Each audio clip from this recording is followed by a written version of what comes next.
صابر لوگ جنگ کا انتظار کرتے ہیں اور جب کوئی ان سے جنگ کرنے آتا ہے تو وہ اس کا سامنا کرتے ہیں۔ جنگ سے پہلے اپنے حریف کو مار دینا یا بھگا دینا بزدلی ہے۔ عیاری ضرور ہوگی مگر بزدلی ہے۔ بہادری مقابل کا سامنا کرنے کا نام ہے۔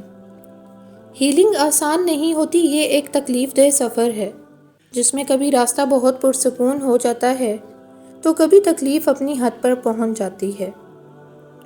جس معاشرے کے لوگ بے حس ہو جائیں، جن کی نگاہیں صرف اپنی ذاتوں پر مرکوز ہو جائیں، جہاں کے لوگ اپنے فائدے اور اپنے ساتھیوں کو قربان کریں، ایسی بستیوں میں، ایسے گروہوں میں ظلم اترنے لگتا ہے۔ ہر وقت انسان کے دوست ایک جیسے نہیں رہتے، کچھ پیچھے رہ جاتے ہیں، کچھ آگے بڑھ جاتے ہیں۔ دوست وہی ہوتا ہے جو ہمارے موجودہ حالات کو سمجھتا ہو، جس سے ہم آج کے دن بات کر سکیں۔ جب تمہیں تکلیف ہو اور دل افسردہ ہو تو دل میں رو لو، مگر زبان سے وہی الفاظ نکالو جو اللہ تمہاری زبان سے سننا چاہتا ہے۔ آپ نے لوگوں کو اپنی ذات خود دریافت کرنے دینا ہے۔ آپ نے لوگوں کو اپنا تعاقب کرنے دینا ہے۔ دوسروں کو اتنا موقع اور وقت تو دیں کہ وہ آپ کی جستجو کے سفر پر نکلیں، وہ آپ کو تلاش کر سکیں۔ دماغی صحت کا پہلا اصول یہ تمیز کرنا سیکھیں کہ کون وضاحت کا مستحق ہے، کون صرف ایک جواب کا مستحق ہے اور کون کسی بھی چیز کا مستحق نہیں۔ جو رشتے ہماری طاقت ہوتے ہیں اکثر وہی ہماری کمزوری بھی ہوتے ہیں۔ رشتہ خون کا ہو یا احساس کا، اس میں ضد نہیں آنی چاہیے، ورنہ ضد جیت جاتی ہے، رشتہ ہار جاتا ہے۔ زندگی کسی کی بھی آسان نہیں ہوتی، زندگی کو آسان بنایا جاتا ہے پیار سے، خلوص سے، اپنائیت سے اور سب سے بڑھ کے برداشت سے۔ سارے گھڑے جن میں ہم گرے ہوتے ہیں یہ اللہ نے نہیں کھودے ہمارے لیے، بلکہ ہمارے کھودے ہوئے ہوتے ہیں۔ اللہ تو عیب پر پردہ ڈالنے والا، بخشنے والا ہے۔ اس کی سب سے بڑی صفت ہی بندے سے اس کی محبت ہے۔ انسان کبھی بھی اکیلا نہیں ہوتا، اسے تکلیف دینے کے لیے اس کا ماضی ہمیشہ اس کے ساتھ رہتا ہے۔ جب انسان کے دل کا غبار بڑھ جائے تو وہ دو کام کرتا ہے، یا تو رو کر اسے کم کرنے کی صحیح کرتا ہے یا پھر سخت گیر ہو جاتا ہے۔ کوئی انسان یہ نہیں جانتا کہ دوسرا انسان اللہ پاک سے کتنا قریب تر ہے۔ اللہ تعالیٰ کی نعمتیں تین طرح کی ہوتی ہیں۔ نمبر 1، بندے کے پاس موجود وہ نعمتیں جو اس کے علم میں ہوتی ہیں۔ نمبر 2، وہ نعمتیں جن کے ملنے کی اسے امید ہوتی ہے۔ اور نمبر 3، وہ نعمتیں جو اس کے پاس موجود تو ہوتی ہیں لیکن اسے ان کا شعور نہیں ہوتا۔ کیا سارے معاملات اللہ کے ہاتھوں میں نہیں ہیں؟ بس اپنے دل کو مطمئن کر لیجئے۔ اچھا ہم سفر سفید رنگ کی طرح لگتا ہے۔ سفید رنگ میں کوئی بھی رنگ ملاؤ نیا رنگ بن جائے گا، مگر دنیا کے سارے رنگ ملا کر بھی سفید رنگ نہیں بن سکتا۔ اس لیے اپنے لیے یہ دعا ضرور کیا کریں کہ اے اللہ مجھے نیک ساتھی عطا فرما، آمین۔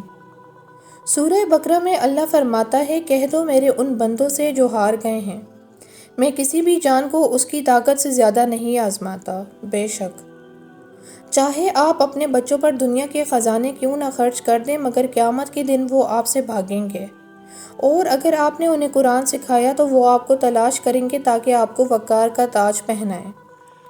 زندگی میں انسان کو ہمیشہ اپنی سننی چاہیے، لوگوں کی نہیں۔ زندگی کا سفر خود طے کرنا پڑتا ہے۔ ایک انسان زیادہ بہتر جانتا ہے کہ اس کی خوشی اور سکون کس چیز میں ہے۔ جب انسان لوگوں کی سن کر، ان کو دیکھ کر اپنی زندگی کا فیصلہ کرتا ہے تو وہ کبھی بھی سکون کی زندگی نہیں گزار سکتا۔ لوگ تو رائے دے کر چلے جاتے ہیں، پھر پیچھے صرف بے سکونی اور طویل سفر بچ جاتا ہے جو اس انسان نے لوگوں کے کہنے پر اپنے لیے منتخب کیا ہوتا ہے۔ زندگی کا سفر ریل گاڑی کے اس سفر کی طرح ہے جس میں آپ کو بہت سے مسافر ملیں گے، پر ان مسافروں کو زیادہ سیریس نہیں لینا چاہیے، کیونکہ ہر مسافر کی منزل اور ٹریک الگ ہیں۔ اپنی اپنی منزل پہ پہنچتے ہی وہ آپ کو الوداع کہہ دیں گے، بہت دور تک ساتھ نبھانے والے کم ہی ملیں گے۔ بہت سارے لوگ آپ کے ساتھ کشتی میں اس لیے بھی سوار ہوتے ہیں تاکہ وہ دیکھ سکیں کہ کشتی میں سوراخ کہاں کرنا ہے۔ رشتوں کو مضبوط رکھنے والی کڑیوں میں سب سے اہم کڑی اعتماد کی ہوتی ہے۔ اگر اس پر بدگمانی اور بے دہانی کا ذرا سا زنگ لگ جائے تو ساری کڑیاں کمزور پڑ جاتی ہیں۔ تبدیلی آسان نہیں مگر ہمیشہ ممکن ہوتی ہے، اپنی اصلاح کے لیے خود کو تبدیل کرتے رہو۔ جلد بازی کی سزا بھگتنے سے بہتر ہے کہ آرام سے ہر کام کریں۔ انسان جب کوئی نیکی کرتا ہے تو اسے اس نیکی کی حفاظت ایک درخت کی طرح کرنی ہوتی ہے، جسے ہر موسم میں اس کا خیال رکھا جاتا ہے کہ وہ مرجھا نہ جائے۔ ویسے ہی ہمیں ہماری نیکی کا خیال رکھنا چاہیے کہ کوئی برے اعمال سے ہماری وہ نیکی ضائع نہ ہو جائے۔ مجھے لگتا ہے کہ اس سے فرق نہیں پڑتا کہ ہم نے کیا پہنا ہوا ہے اور کتنی بار پہنا ہے۔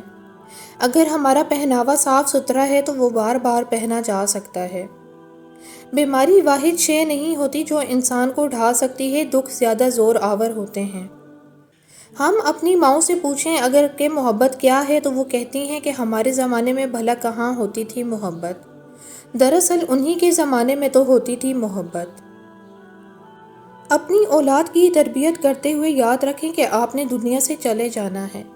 آگے جا کر سوال ہوگا پیچھے کیا چھوڑ کر آئے ہو، یعنی اولاد کی کیسی تربیت کر کے آئے ہو۔ وہ تمہارے لیے صدقہ جاریہ بنیں گے یا اپنے عملوں سے تمہارے حساب و عذاب میں اضافہ کر دیں گے۔ ضروری تو نہیں جسے ہم برا سمجھیں وہ برا ہی ہو، یا جو اچھا دکھتا ہو وہ اچھا ہی ہو۔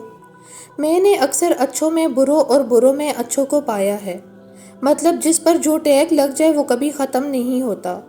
اگر آپ برے ہیں تو چاہے آپ حاتم طائی کو فالو کر لیں، آپ نے برا ہی رہنا ہے۔ اسی طرح اگر آپ اچھے ہیں تو چاہے جتنا بھی برا کام کر لیں، لوگوں نے یہی کہہ کر ٹال دینا ہے کہ نہیں وہ ایسا نہیں کر سکتا، اور اگر کر بھی لیا ہے تو اٹس اوکے، ایسا کرنے میں کون سا اس کی غلط انٹینشن تھی۔ زندگی سمجھوتوں کا نام ضرور ہے، لیکن بظاہر خود یہ سمجھوتا نہیں ہے۔ اس میں پیش آنے والی تمام مصیبتیں اتفاقاً نہیں ہوتی جن پر سمجھوتا کیا جائے، اور حالات کو قبول کر کے بیٹھ جائیں۔ ہر مصیبت انتخاب سے آتی ہے، آپ اس کے لیے چنے گئے ہوتے ہیں۔ مصیبت انسان پر ہمیشہ اس کا حوصلہ دیکھ کر آتی ہے اور صبر آزما کر چلی جاتی ہے۔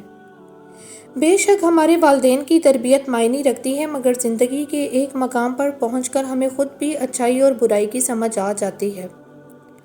غم ٹھکانہ دیکھ کے نہیں آتا اور نہ ہی انسان دیکھتا ہے، یہ صبر اور برداشت دیکھ کے آتا ہے۔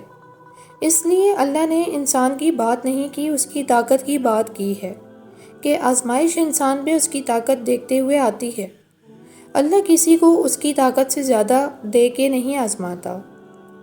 لوگوں سے جب جنت کے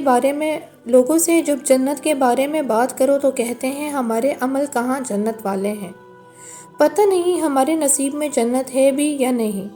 تو جب ان کو اتنا سب پتہ ہے تو کیوں اپنے اعمال جنت والے نہیں کرتے؟ اپنے فیصلوں کے ساتھ جینا ہمیشہ آسان نہیں ہوتا۔